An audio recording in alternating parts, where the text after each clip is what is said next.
Can I clarify delusion? It's a wonderful question. Can I clarify delusion? I think that's what we're all trying to do. Delusion and ignorance are very often used interchangeably in the Buddhist teaching. It's not seeing things as they actually are. It's looking at things through a certain level of distortion, actually. It's a level of distortion. And when the Buddha speaks about the distortions, he speaks about them in a number of different ways. Seeing the unsatisfactory as being satisfactory. That's delusion, that's a distortion. Think about what that would mean for you. What could it mean to see something that's unsatisfactory as being satisfactory? Probably quite a few cultural beliefs, that everyone stands alone. Everyone's even our idea of independence it's quite a delusion. The unsatisfactory is satisfactory. Well, we've actually normalized greed a lot, I believe, in our culture. We've normalized actually being in a sort of an ongoing state of compulsive craving. We hear a lot of messages that this is really satisfactory. In fact, we almost hear it as a virtue. Get more, become more, buy more, possess more.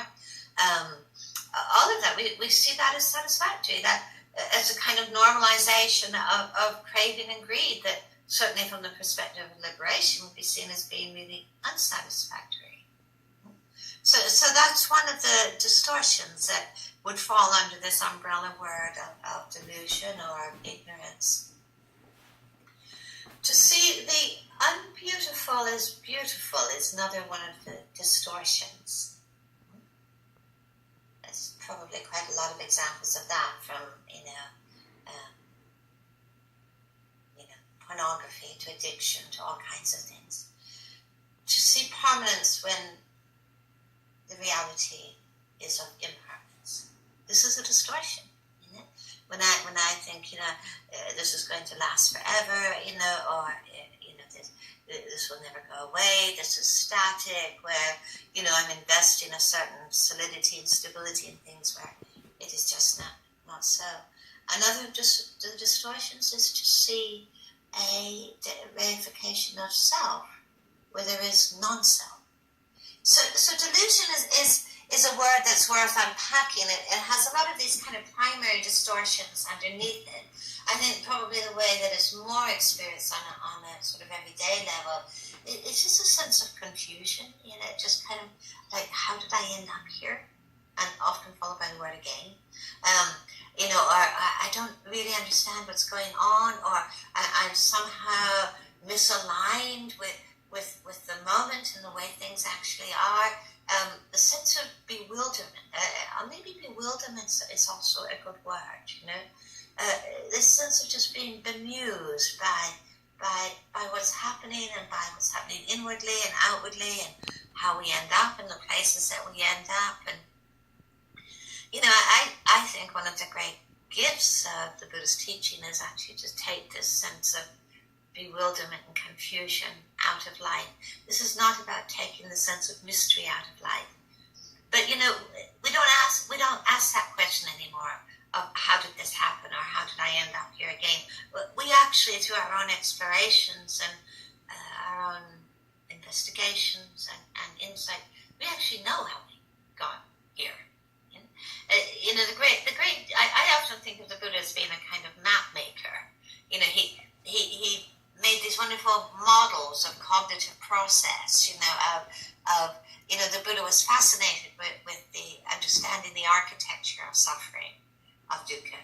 And he said, if we're going to understand the architecture of dukkha, we also need to understand how our personal world is constructed moment to moment, the architecture of our personal experience moment to moment.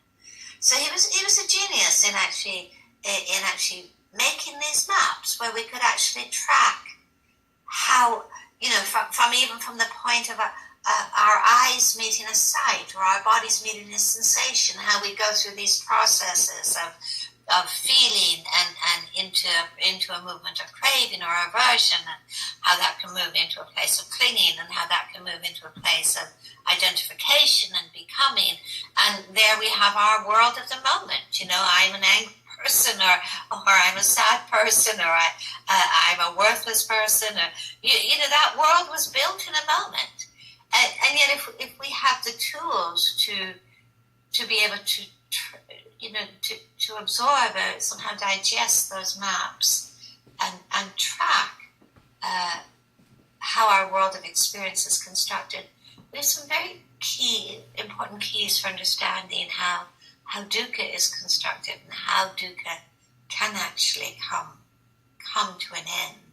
And so we don't ask that question anymore of how did this happen, or why is this happening to me, or how did I end up here again. We begin to have the tools and the keys actually to walk different pathways in our life, to walk different pathways in our own mind.